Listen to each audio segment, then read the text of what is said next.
Suportado ng mga bagong halal na barangay official sa Bulacan at Department of the Interior and Local Government o DILG Region 3 ang lingap ng Central Luzon para sa mga biktima ng Bagyong Yolanda. Dahil laging tinatamaan ng kalamidad, batid ng mga taga-Bulacan ang hirap na dinaranas ng mga mamamayang nasalanta ng Bagyong Yolanda sa Visayas.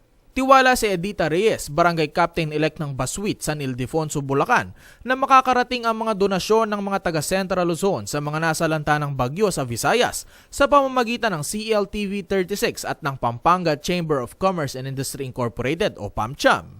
Kaya maging si Reyes raw ay pangangampanya ang lingap ng Central Luzon. At least through channel. So para makarating doon at para makarating din yung donation doon sa mga kinauukulan. So siguro naman yung channel nilyo will be isa sa mga trusted channel na talagang kung ano yung matatanggap na tulong, makakarating doon sa mga nasalanta at naging biktima. Hanga naman si Barangay Captain-elect Romeo Taruk ng Hinukay Baliwag, Bulacan sa mga mabubuting loob na tumutulong sa mga naapektuhan ng Bagyong Yolanda. Kaya maging sa kanyang sariling paraan raw ay susubukan niyang tumulong. Pag-upo namin, meron naman pondo barangay o susubukan namin mag-solicit sa mga kabarangay na may kakayahan para makapag-donate kami kahit maliit na bagay. Pag nagkasama-sama, makatutulong din, makaiipon ng malaki. Ayon kay Florida Dihan, Regional Director ng DILG Region 3, nagbigay na siya ng abiso sa mga alkalde na magbigay ng tulong na taos sa puso sa mga nasalanta ng Super Typhoon. Suportado naman raw ng DILG ang mga tulong ng iba't ibang sektor sa Central Luzon para sa mga nasalanta ng kalamidad sa Visayas. Kumakatok tayo sa puso ng ating mga taga-local government units.